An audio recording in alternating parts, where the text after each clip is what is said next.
too. Mom and dad did that to you, right? Yeah. All right, we're live. Hey, TFWA, what's going on?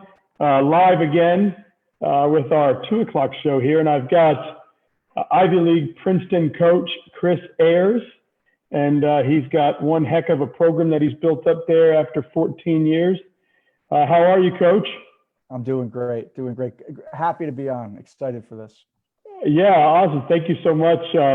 So meanwhile, 14 years ago, you get this program and you take it over and you go through a couple of tough seasons, 0-33, and then you keep digging in the dirt. And last 2 years, you've been fifth? You've been up as high as fifth in the country, and currently the Ivy League champ. Huh? So, I mean, talk about the grind. Also, kind of what we're going through right now. I mean, how's this kind of affected your recruiting trail, the team? Yeah, so going back to the program, starting where we started, it's sort of a reoccurring theme with me. I think I like challenges in my own career. I wasn't great in high school, but I decided that I wanted to wrestle Division I. So I think taking over Princeton, where it was at the time, was kind of right up my alley. I like the adversity and just I can stick to things for a long time. And those teams, people look at that and they say, oh man, those teams were bad, but those kids were tough, man. It was hard times and we didn't have, a lot of state champs or anything on the team. So when we went and wrestled other teams and we lost, those guys were training as hard as everyone else. So it was like, they just didn't get the reward. So I'm thankful for those guys for sticking it out in those tough times. Because when you're winning, it's a little bit easier to keep going day to day. Everything's happy.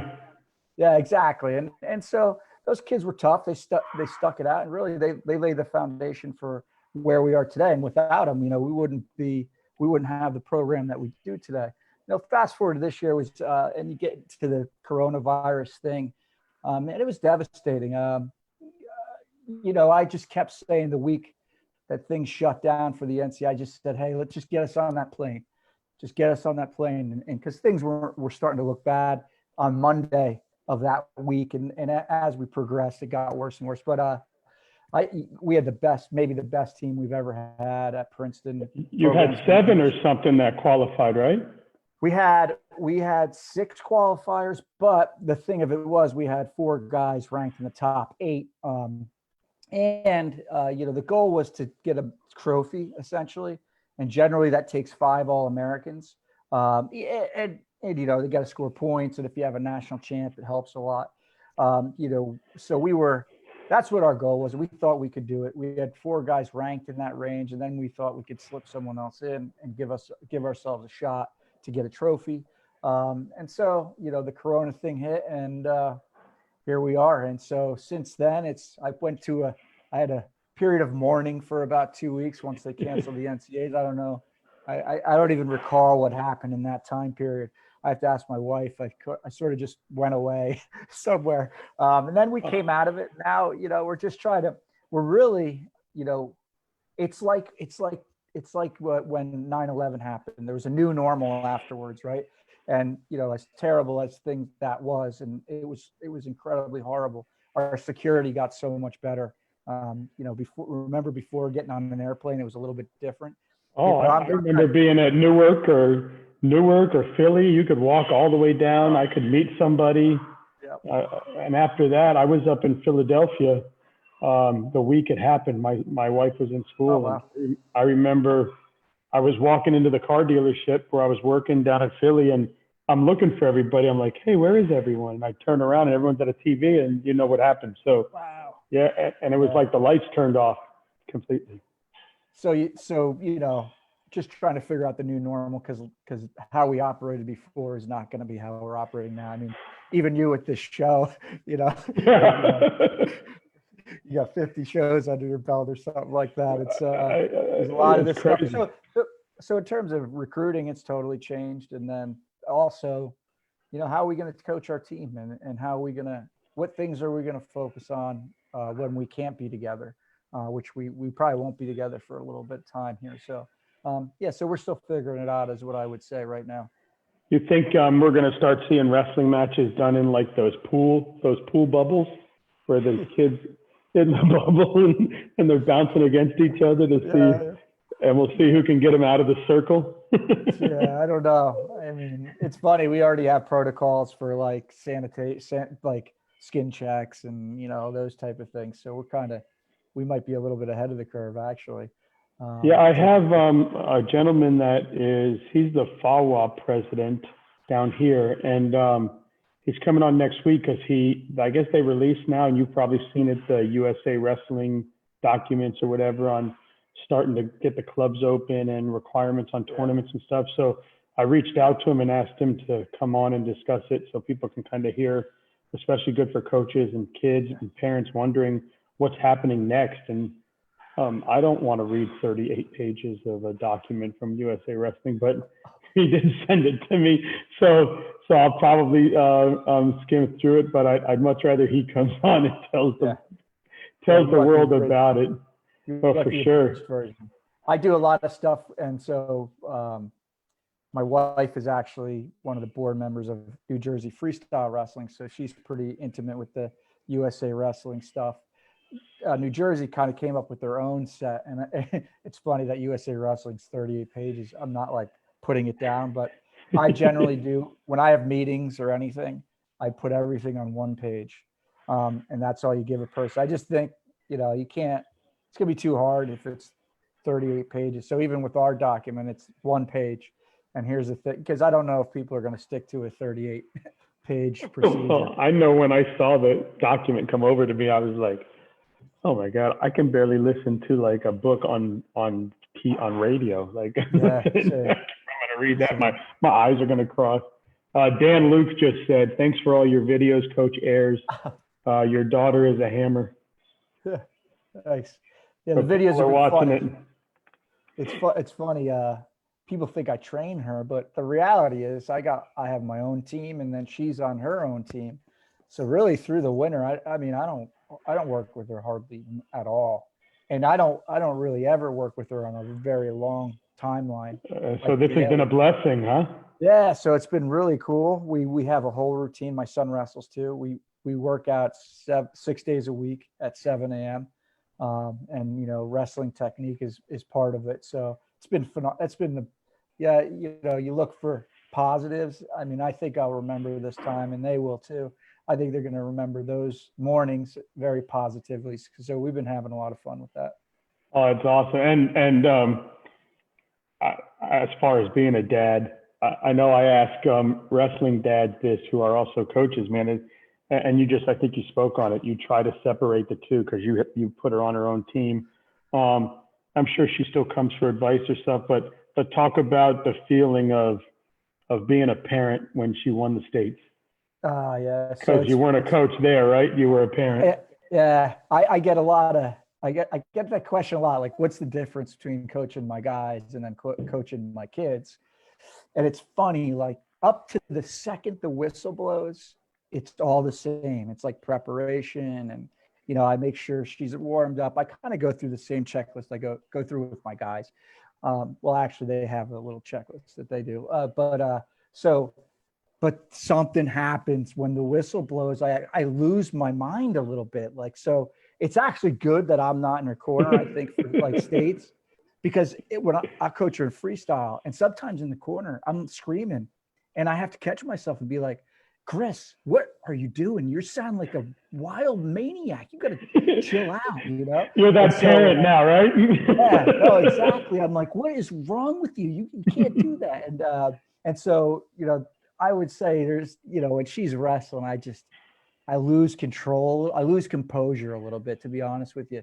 And I'm not gonna lie, I get like more pissed at the refs and stuff too. Like if there's a bad call, it's like against her, my daughter. So I don't know. It's definitely different, but everything's the same up until that point of like the match starting.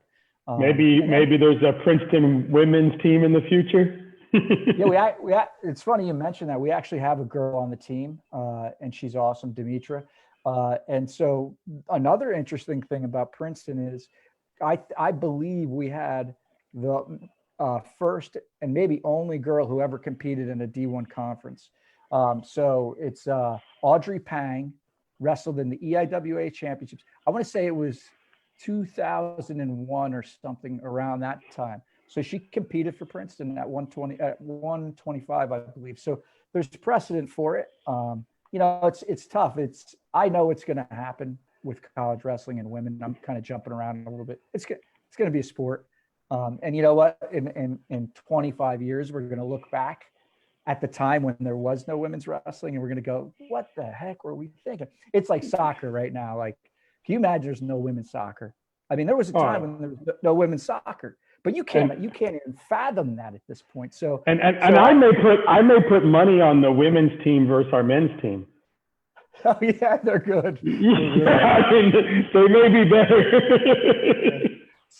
So you know, it's like when you're in it like I am, and my wife and I and a bunch of other people were very involved in New Jersey sanctioning women's wrestling, or adding a division to the state tournament.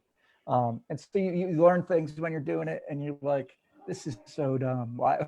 When it happened, and we were actually at the States for the first time last year, you looked around and you said, what the heck were we thinking? Like, yeah. where, how many girls were there? Oh, so the numbers are crazy. I'll tell you a quick little story about the numbers. So the whole reason you do it is for the numbers, right? So if you look at the data, historically, states that have added a state tournament, numbers have at least doubled in 1 year. So I'm going to go back to 17, 18, 19. Yeah, 17, there were about 100 girls in New Jersey that wrestled. 18, there was about 120 approximately. We add women's wrestling. Now, this is pretty neat. This is where the story gets good. So you follow it on track, right? So we keep checking track, and there's 200 girls, or 250, I think it was. Yeah, 250. And it just never goes up. It's 250, it's 250, and it's like stuck.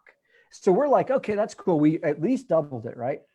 So I look at the last name, and it's like McIntyre, and it's alphabetically listed. And I was like, wait, there's more. So we called NJSIA, said, hey, there's more names. It stops at M, and we don't know what. So whatever they had to figure out with track. And you didn't think there was just no girls with the last name from M to Z, right? You don't think about it. You just look at that last number. You know, you're like, okay, there it is. And then it like dawned on me, like, shoot, M, and it's an alphabet. So they opened it up, and there's 440 girls. So it went from 100 to 120 to 440 to this year. It's around 700-ish. I haven't checked recently. So it's legit. That's a tournament. That's a state tournament. She had a full bracket. These girls had full brackets. So what happens is they do a really nice job, and they worked really hard to fit it in. The New Jersey State Tournament's a huge deal. There's one division. It's packed. It's in Atlantic City. I mean, it's like a mecca, like NCAAs. Like everyone goes there every year, you know. And so they really did a good job, because the girls were during the boys last year, and it was really hard to fit that in and make it happen. So what happened is we had a regional, and then there would only be 6 girls in the bracket for states. So the regions was probably the best tournament I ever went to personally, just because of the energy, and like we didn't know what to expect. It was really cool. But so you go to states, and you had someone in the fight, right?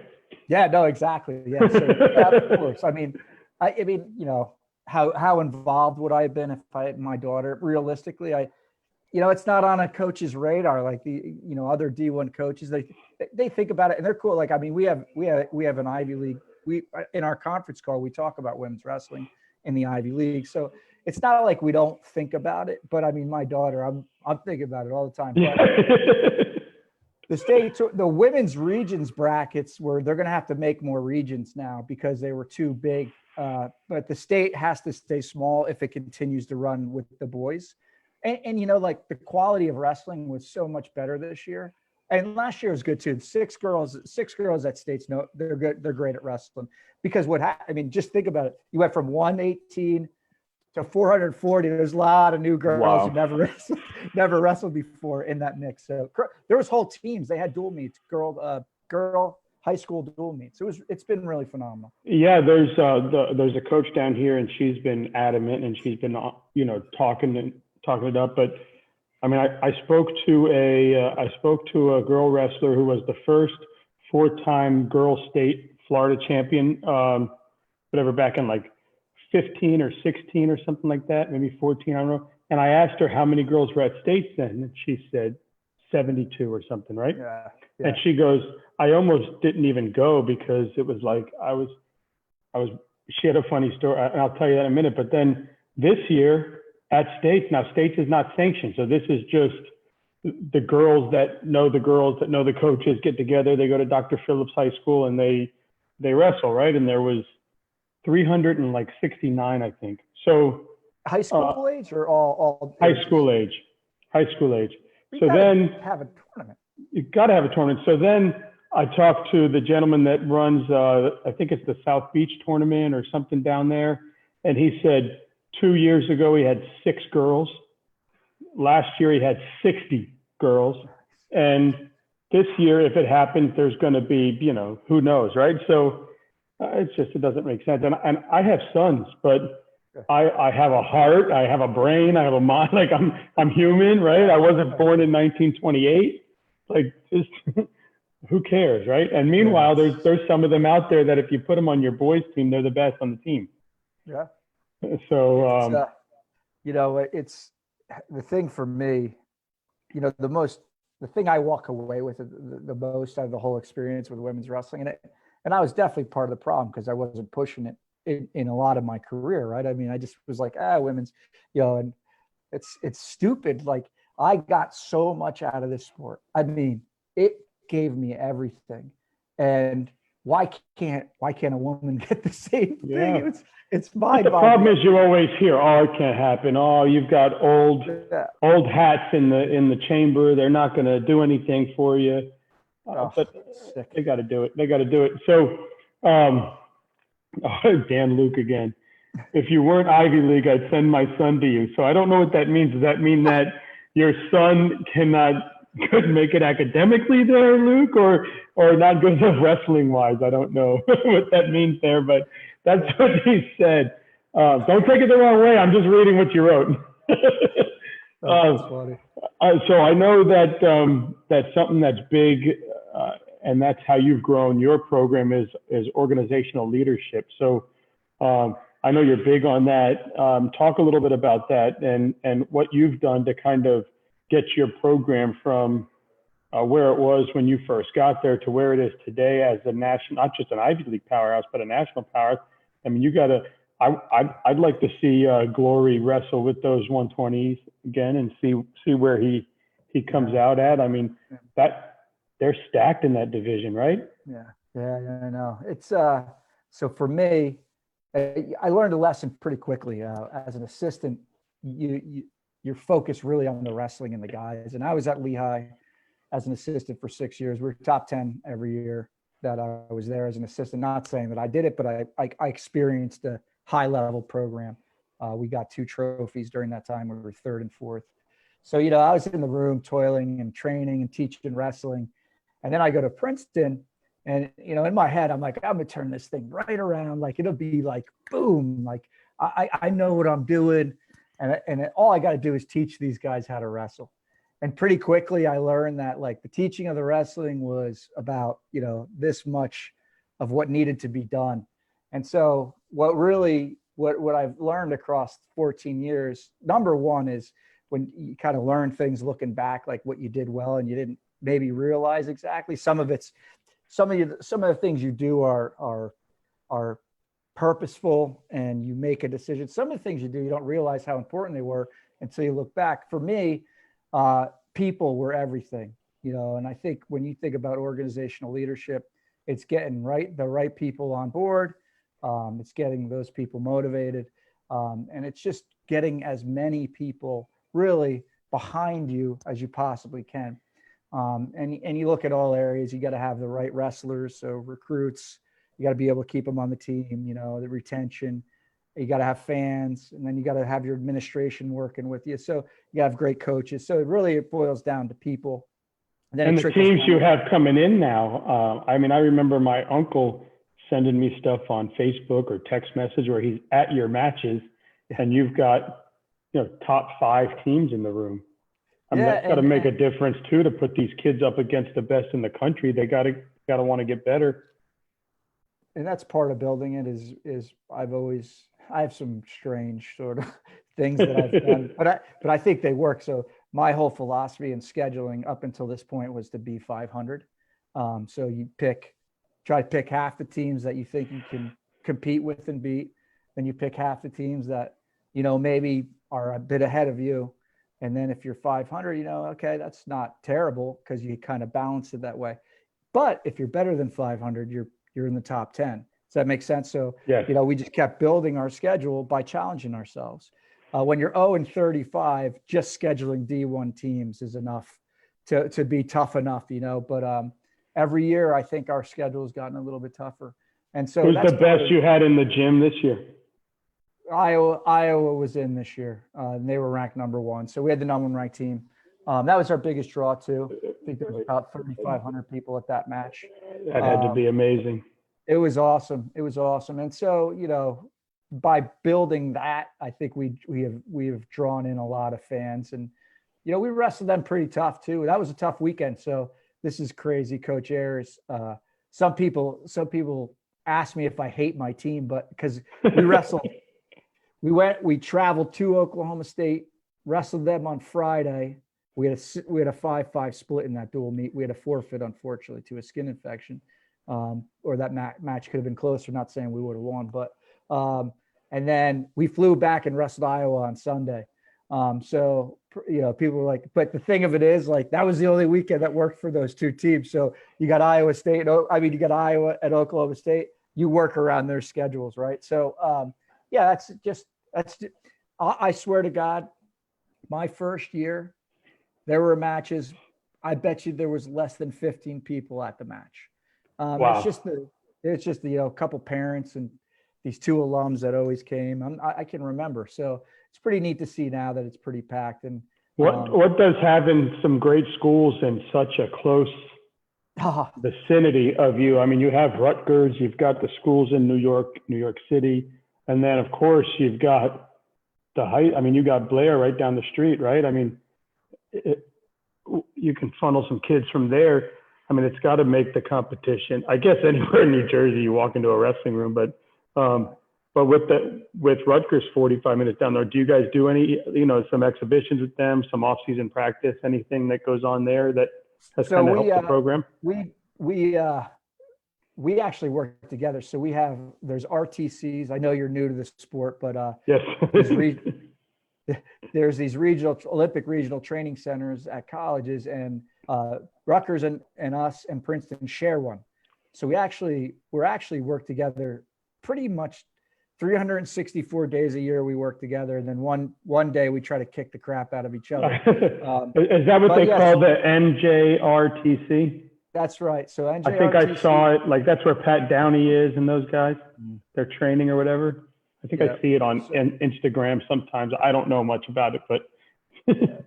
So that's been. I mean, it's been crazy. We have a head coach of that, Reese Humphreys, who's a 3-time world team member himself. In our first full year, we had 2 world team members, senior world team members. I think we had about a dozen All-Americans across age levels. So yeah, we work closely together. I mean, we have a conference call actually tomorrow, and we were on a call last week with the guys from the whole coaching staffs are talking about the RTC. So it's a pretty unique situation. By the way, Ryder, who beat Minnesota this year, it's literally, if you left my house, it is 1-2 turns to get to Rutgers. to Ryder. To Ryder. Yep. And it's 2 turns. Boom. I go on this one road. I get to their front gate. I make a right. So you could make a heck of a schedule just with, you got Hofstra across the bridge, right? Yeah. Well, Philly, you think about Pennsylvania. So think about where we are. We got Lehigh, and then we had the Philly schools. So you got Penn and you got Drexel. not too far away is F&M. Then you mentioned Columbia's in the city, Hofstra. I mean, Wow. literally, we could do a whole schedule easily with no night trips. But we like to have a little diversity. Yeah, Lehigh's got a great Florida kid up there in Malik Hines. Oh yeah, he's good, really good. Yeah, he was happy to go up there. And then, so talk about the culture. I think you went into a little bit about your culture there and that kind of stuff. But what are your expectations? How do you get these kids? Obviously, Princeton is an Ivy League school. Education is obviously important.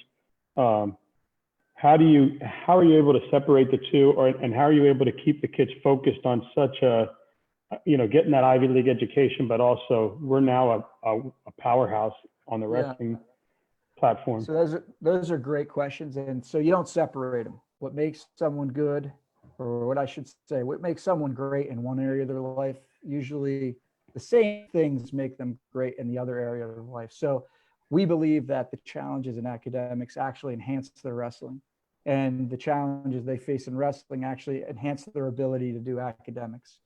The same character traits apply to both.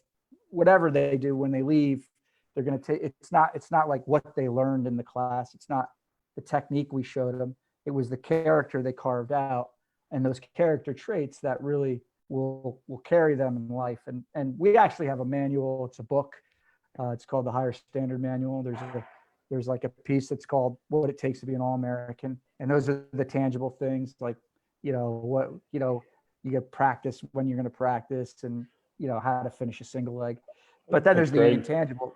The intangibles are the important things. So those are the character traits, things like attitude, discipline, perseverance, and we talk about those things a lot.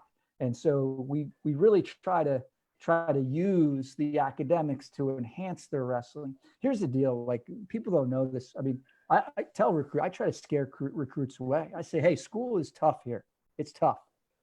But if you want to find out how good you can become, then we're a good option for you.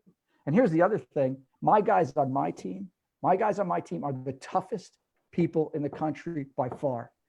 Been close, because we have one of the toughest schedules in the country, like I just explained, going to Oklahoma State and Iowa. And then they have the toughest academics. Take someone from one of these other schools that's a wrestling factory. Try to have them come to school at Princeton. They wouldn't last 2 weeks. It would eat them up and chew them out. So I hear these guys are tough, and I'm like, these guys aren't tough. My guys are tough. But the thing of it is, it's funny. I have to make them believe that, because they don't realize that, like, these other kids can't do what they're doing, And so sometimes they might think too, like, oh, I wish I could just focus on wrestling. No, what are you going to do in those other hours? You're going to get tougher in those other areas. My guys are willing to do things. They're willing to do things most people can't do. That's the bottom line. So that's what's exciting about our culture. And we really try to make them recognize that it's just a different situation here. Yeah. And I think that even when I talked to a couple of kids, Yanni and Julian, and they're at an Ivy League school, and I asked them, your wrestling could have got you anywhere, right? I mean, they could have went anywhere they wanted. And wanted to be at a school that challenged us academically, not just wrestling wise. And that was a big point on what they did. Yeah. So yeah, I mean, schools like Princeton and them and the Ivy League, I mean, you're not just getting challenged on the mat, you've got the top education in the country, right? Yeah. Well, yeah, it's the number one ranked school in the country. World News and Reports, U.S. World News and Reports. That's usually the biggest ranking. That's like CBS comes on and they say, hey, the rankings are out. They're referring to those rankings. So yeah, but it's hard too. But the thing of it is, I mean, I see my guys after they graduate and they just crush it. I mean, some of the Czechs, these kids that I coach, I mean, I call them kids. They're killing it, right? Oh my God.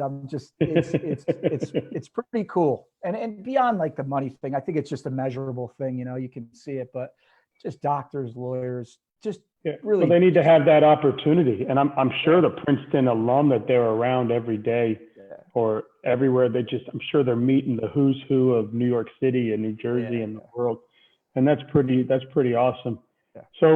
So when you're out there on the recruiting trail and you've got these intangibles you're looking for, talk about that, because obviously you're looking for good wrestlers because you want someone that can wrestle. You are the wrestling coach after all, right? And then, but then you also have to make sure that it's a kid that can make it academically, or maybe they're there, but you talk to him and you're like, you know what, he's not there, but I can get him there. He's got a good head, a good family. He just needs someone to put their arm around him. And I don't know what you look for. That's why I'm asking, but I'm sure when you go to these schools, you can't just pick anybody. No, so it's funny. The way we do it is we recruit transcripts first. So basically all the great wrestlers, we try to round up the transcripts. It's a simpler way of doing it. And then, you know, the transcript pile's like this big. It goes down to this big really quick. The neat thing about it is, you know, in terms, some people say, oh, what a bummer you don't get to recruit everybody. But at the end of the day, these kids that are doing great in school and they're doing great in wrestling, generally, they're just good kids. I mean, they have great character traits because they're doing those things. I don't get many jerks, to put it to you. I don't really know how else to say it. They often have a lot of the character traits that I was speaking about. We just hope to enhance them. Rarely do we run into a kid that, you know, with that has both pieces, like the high level wrestling and rarely do we ever say, man, I don't know, we should probably walk away from this kid. Most of the time the kids they're just good kids and they do the right thing. So our process is kind of nice that way. We don't take many chances. And then on the like getting through school thing, you know, one is I literally try to scare them away and I say, hey, Princeton's hard. If they hear Princeton's hard and they don't want to do hard school, then that's the end of that conversation. We're good. Good. It's good you don't want to come. It's good for me not to get you. And then the other thing is the admissions office won't mess up. So one of the cool stats about my time here, and it's not because of me really, I mean, it's because of the school and who they take. But in 14 years, I've had every kid I've recruited has graduated or is on track to graduate. We have one guy that's a little questionable right now. I might ruin that streak, but 100% graduation rate from wrestling. And then also we've never had a transfer in my time here. Wow. So I think that speaks volumes about, you know, just the situation these kids are in. That's funny. Like I'm thinking about the car business. I'm like, so he checks the credit before he offers to sell them a car. Yeah. That's good. Can you send me your credit apps first, and then we'll figure it out. Yeah, that's awesome. Totally that's totally it. That's awesome. So, you know, if we talked a little bit, I mean, how can we get wrestling? So I feel like, and I'm learning, I feel like wrestling has like the biggest following that nobody knows about. It's like this secret cult that can fill up football stadiums. But if you talk to anybody, you're like, what's wrestling, right? You're like, wait a second, they just put 80,000 in that stadium. So you've mentioned that they've done this a couple times. Why can't we get like that annual big matchup, that big duel or that big quad or whatever you guys call it, where you're like a Princeton Cornell at Yankee Stadium, or like you did a Rutgers Princeton at wherever it was, and or you know, you said Oklahoma State Iowa did it one year. I mean, how cool would that be to see, you know, Ohio State Penn State but at Soldier Field, you know? It's actually, I love those things. I'm huge into marketing. If you follow our social media, we are it's probably, you know, after recruiting and training our team, I mean, promotion is our probably third most important thing that we think we do. I mean, we had a call. I had a call with the coaches this morning. We probably talked about social media and promotions for over an hour, just like plans moving forward. The tough thing about we did the football game. I mean, we wrestled in Rutgers Stadium. It's the second largest crowd ever to watch a wrestling match. It was nerve-wracking, to be honest. I was like a weatherman. You know, you just didn't know what was going to happen. It was pretty incredible. It was 60 during the day when we had it. It just worked well. It snowed that night. So we got really lucky to pull it off. It's just hard to pull that off. Rutgers was going to wrestle again in Yankee Stadium, and then I don't know exactly what happened. So the outdoor duel is a little challenging, I think, just because, there's Mother Nature, and Mother Nature is not happy right now. As you No, can yeah, she's taking see. care of all of us really Yeah. well, right? So yeah, so you got the Mother Nature thing, but I actually think we're on the cusp. I'm in it every day. You're new to it. I'm in the D1 scene, 24/7. You know, the matches are a way bigger deal than they were 10 years ago. I mean, you have teams selling out. I think Iowa had their best dual season ticket wise this year. Penn State sold out Bryce Jordan for a dual meet. Something's happening where I think the secret's getting out.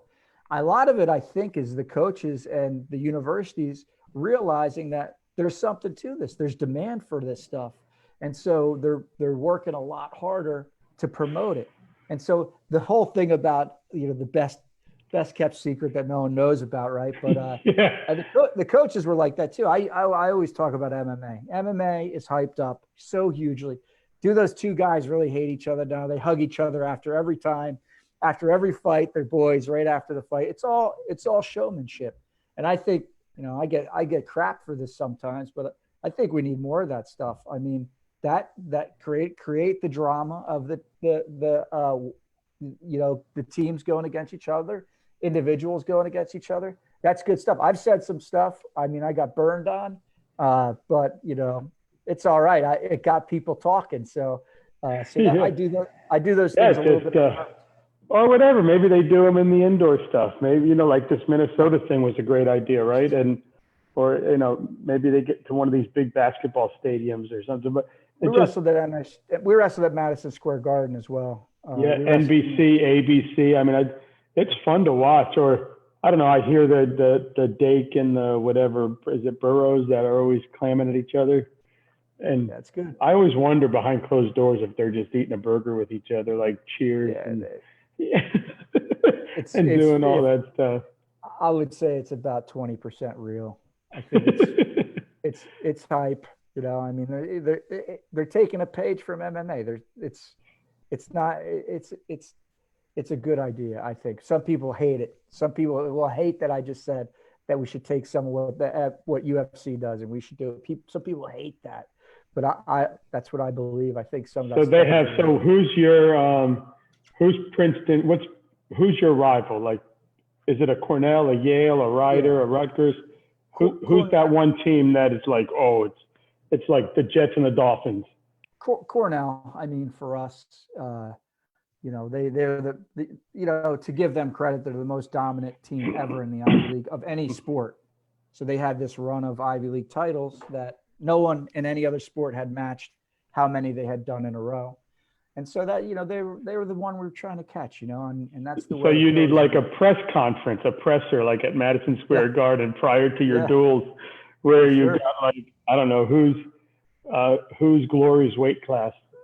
Oh, that's a good one. So that would be Vito Arujau. They've wrestled. They split matches last year, actually. Yeah, so feed their lips and load their lips and have them get up there and like, I don't know, use these big professional profane words that they learn at the Ivy League level to go back at each other.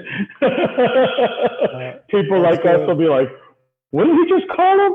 I don't know. It sounded amazing, but I don't know what he called him. I don't know what he said, but that'd be great. So I know this is great. I mean, thanks so much. I love talking with you. So as far as you're concerned, I mean, do people realize, I mean, your background, I mean, you walked on at Lehigh, which is Division I, and you ended at the time to have the school record and get as high as 6 at NCAA. When you were walking on to that program, were people like, what the hell is this guy trying to do? And then you turn around and you become. They said the same thing when I took the Princeton job, but in reality, it was just how I was. I thought I could be good. I knew how to work. In high school, I could have won states my senior year. I just mentally I wasn't there yet. I had some real immature competitive issues that I had to work out because I'd shown myself in practice and I'd wrestled some of the best guys and at other times in the year and won. I just choked. I choked. So multiple times, by the way. So for me, like it was about, I would have rather failed at the highest level than been successful at, been successful at a different level, I think. And so that was just my mentality. I was willing to not start, to try to be on a great program. Lehigh was great at the time, and they still are. They're one, I mean, for that school, that's the sport at Lehigh is wrestling. You're treated a little different, I think. And so for me, that's all I wanted to do. I just wanted to do it. And then I figured some things out. Truth of the matter is I was 135 pounds in high school. I was the same height I am now. I was an All-American at 157. So I was physically incredibly immature. Mentally, competitively, I was really immature. And so, I had some great coaching in high school, and I went to Blair for a year, by the way, too. You mentioned Blair.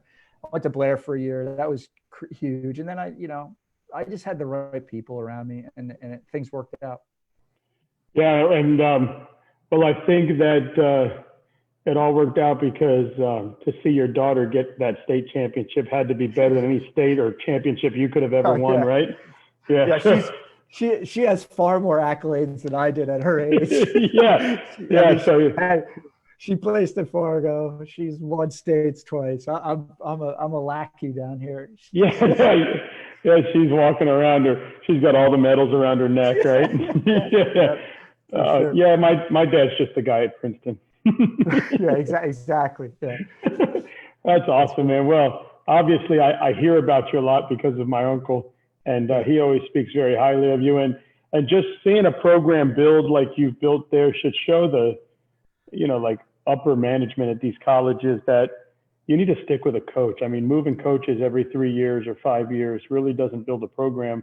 It takes time. And if you look at the most successful athletic sport, whatever teams from anywhere from collegiate to pro, they've stuck with a coach, and they've kind of let him do his thing and work it out. And you have obviously found your way. I mean, I have one of your coaches coming on, I think tomorrow in Dubuque. So you've obviously surrounded yourself and your kids with amazing coaches, giving them the opportunity to work. So, and to finally get to meet you is amazing.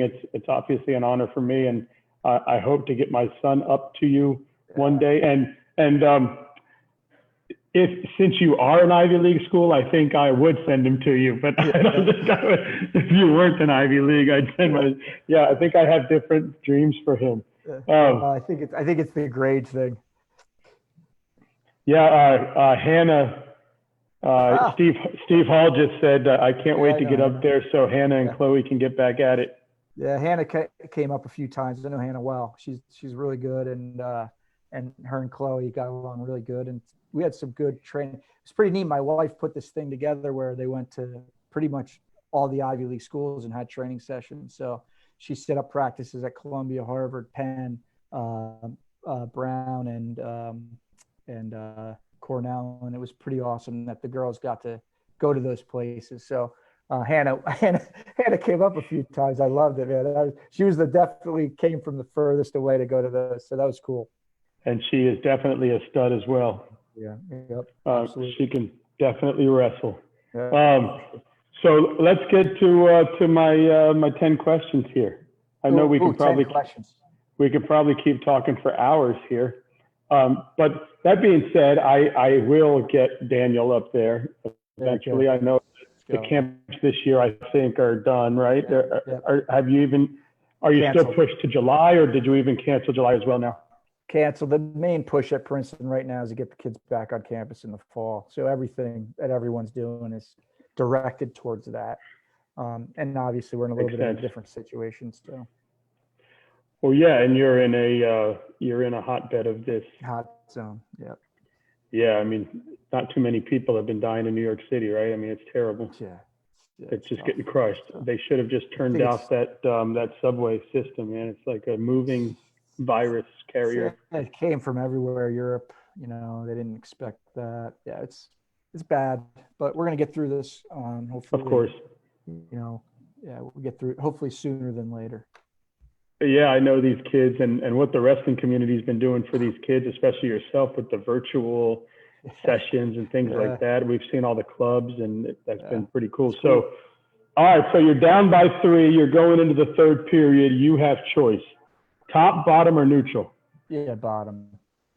Everybody says It that. depends though, but yeah, bottom. Yeah. Bottom, get out, turn around, right? Take them down. Yep. Folk style or freestyle? Folk style. Headgear or no headgear? No headgear. So you have one day to train, whether you want to answer this for yourself or for your kids or for your team. Do you take them to a rumble or a clinic? What's a rumble? Rumble's like a room of 200 live. kids. Okay. Live, yeah. Take them to both. Take them to both. I like it. Some people Yeah, say to no, me, well, it's tough. You know what's funny there is like there's a time. So I don't understand. I do not understand team camps. I think team camps are the stupidest thing. They're all a moneymaker, first of all. But the thing about a team camp is, okay, so the kid hasn't trained at all.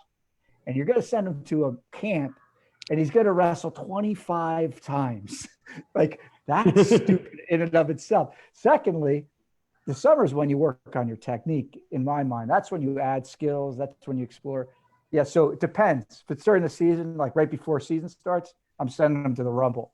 If it's June, he's not. Yeah, they're going to the clinic. Yeah, that's what someone I had someone on. They're like, well, I don't know. I mean, if it's Knopf doing the clinic, then I'm probably going there. But if it's a Rumble doing, and I'm like, well, that's not the question. Like, just, right? Yeah. And so if I ask the question like that, everyone would say clinic. Like Palazzo, didn't you wrestle with him? No, that was Dubuque, I think. Dubuque wrestled. They both went to Indiana. Yeah, but he, what did he said that, I may have, I don't know. He had Knopf show up for a Rumble last year. And I mean, from Georgia to Miami, there must have been 350 kids that showed up.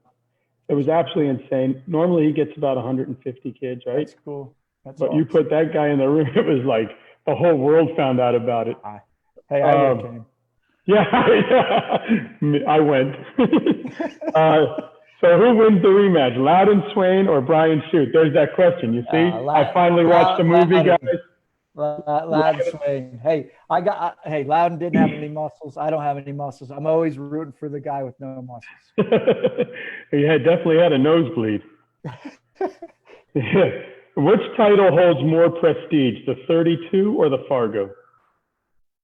Fargo. What's more dominant? Here you go, Steve Hall, your question. What's more dominant, a pin or a tech? Dominant. Well, okay. So I'm going to answer, then I'm going to ask a question. So Dominant would be a tech. Which is more exciting would be a pin. So that's what would I rather? I'd rather a pin. I think a pin's more exciting. But, yeah, and I think that when people say tech, they say because look, I mean, you've seen the best get caught. I mean, people get caught. I watched what was it, 2 years ago in New York? I was watching Bousakis. He's up 10-4, and the kid catches his arm and pins him. And he's like, it's great. Yeah. Not for Bousakis, but it's exciting. Not for him, but everyone else. He'd be a good fit at Princeton, right? He's good. Popeyes or Chick-fil-A? Oh, yeah.